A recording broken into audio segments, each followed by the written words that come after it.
Okay, what's up everybody? Welcome back to the channel. Today I want to take the opportunity to discuss something that is long debated. I'm hiding in my garage, which is in the middle of being clean. It's a total mess because my wife's taking a nap, my baby's sleeping, it's windy outside, all sorts of stuff. Anyways, real quick on the gear update stuff, I've landed on Fuji stuff, and there's a long debate that goes on all the time about Fuji files and XTrans sensors and sharpness, and then if you edit them in LightRoom versus Capture One versus just shooting a JPEG, how different they actually look. In fact, if I can humor you guys for a second, this was sent to me today from a friend of mine.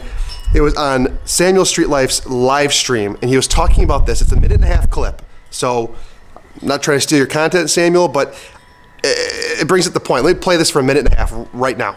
Not XTrans files, and so I like to. Well, wait a minute. What does an XTrans file look like? Like, what is the thing that you're identifying? It looks that like you're seeing that it looks like every photo's high ISO, kinda, and noise reduction on top of it. This is how I feel. Oh, you know, that's what I was calling plastic skin tones. Like if you push the ISO on an X100F, it looks like it's been cartoon filled in. Yeah. Like it's weird. But now that you say that, Or I kind of think I think I can see what you're talking and also about. it sometimes looks like my my smartphone pictures. If I zoom in, it's a little like, it's not really crisp. It's sharp. Are you talking about JPEGs or RAW files? Doesn't really matter, but let's say raw files then. We're gonna say raw file.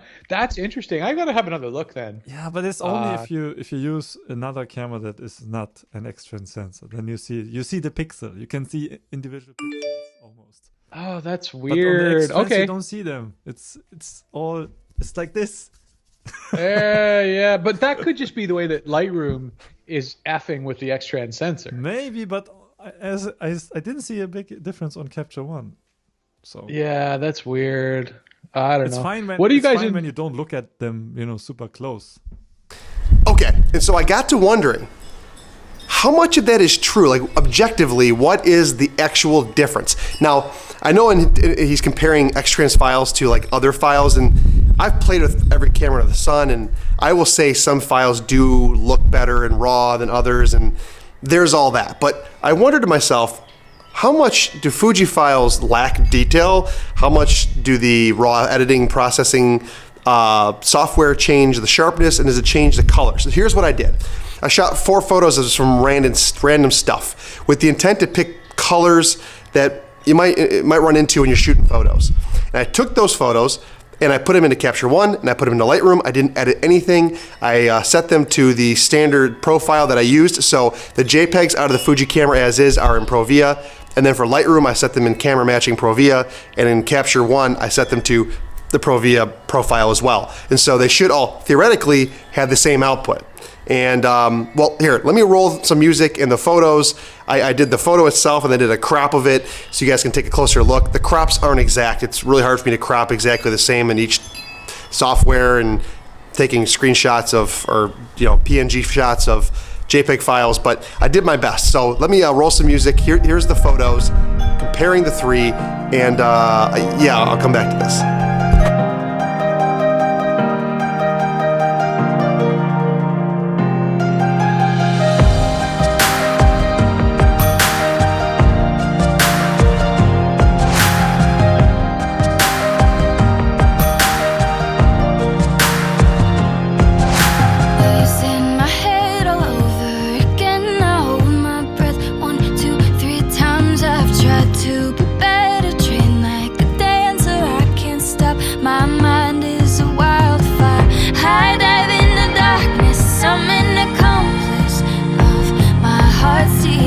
They say tame your demons, go find your reasons. My mind is a wildfire. I raise my white flag in the night. This time I'm gonna make it right. I find my strength up in the stars. Sing hallelujahs in the dark. This is the first time I feel the sunrise. Lift the gray skies from my mind. I raise my white flag in the night. Out of the dark into the light.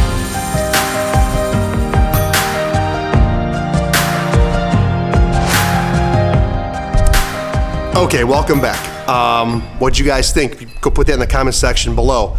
Here's what I saw.